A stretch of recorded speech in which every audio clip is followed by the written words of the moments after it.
వాడు ఇలా చేశాడంటే నేను నమ్మని కల్పన. వాడి గురించి నీకు తెలీదా? ఈ రోజు మనం ఇలా ఉన్నామంటే దానికి కారణం వాడు. వాడు లేకపోతే మన పాప మనకి దక్కేదా? నువ్వు నాకు దక్కేదానివా? అలాంటి వాడి గురించి ఇలా మాట్లాడడానికి నీకు మనసులా వచ్చిందే. నువ్వేన్ని చెప్పినా నేను నమ్మను. నమ్మకండి. ఎందుకు నమ్ముతారు? మొగుడి తమ్ముడికి నా మీద కోరికుందని మొగుడితోనే చెప్పుకునే దౌర్భాగ్యురాల్ని నేను.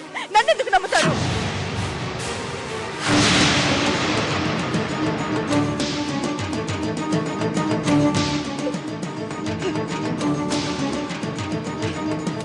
లేదు లేదు, ఏది అనుకున్నట్టు జరగట్లేదు.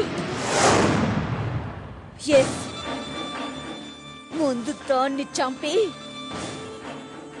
నా కాని వాళ్లకు మనశ్శాంతి లేకుండా చేస్తాను. దీపక్ ఫ్లాట్ కి రాలేదా? నిన్నో మొన్నో ఒకసారి వచ్చారు, కాసేపు లోపలే ఉండి మళ్ళీ వెళ్ళిపోయారు. తర్వాత రాలేదు సార్. ఏమన్నా చెప్పాడా? ఏమీ చెప్పలేదు సార్. పాపం దీపక్ గారిని చూస్తే ఏదో బాధలో ఉన్నట్టుంది సార్. ఓకే.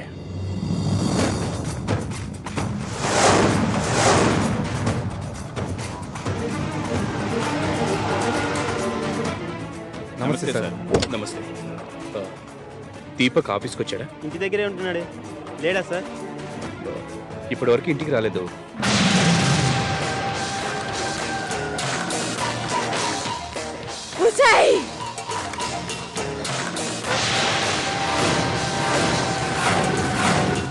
ఏంటి అలా చూస్తున్నావు?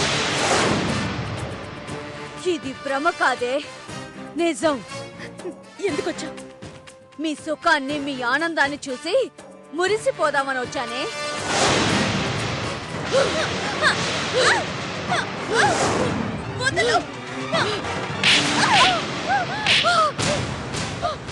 ఇప్పుడు నీ సంగతి తెలుస్తాను.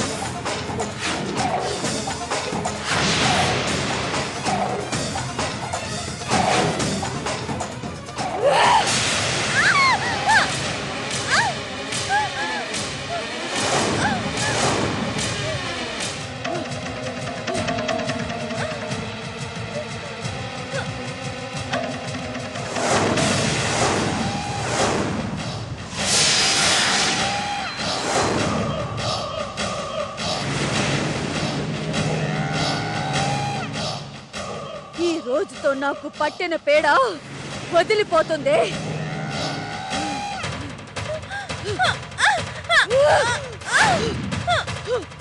చచ్చావే ఈ రోజు నా చేతిలో.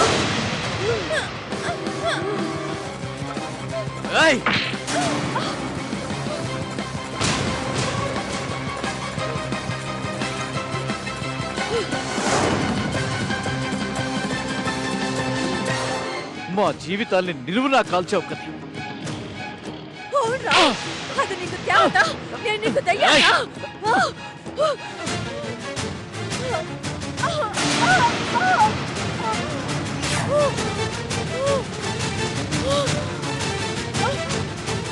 నిన్ను ఇలా కాదే, నిన్ను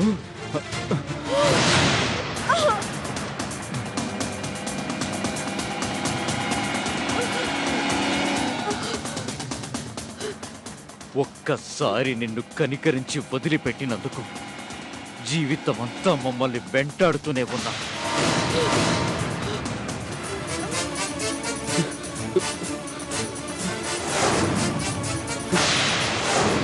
దీపక్!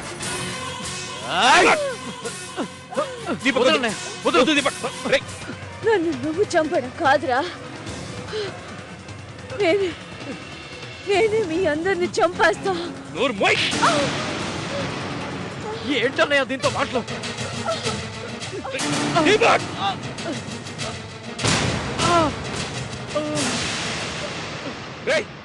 దాన్ని శిక్షించడానికి పోలీసులు ఉన్నారు, చట్టం ఉంది.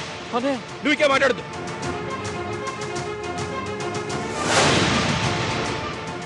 సార్ లాక్కెళ్ళండి దాన్ని. కానిస్టేబుల్స్ రండి.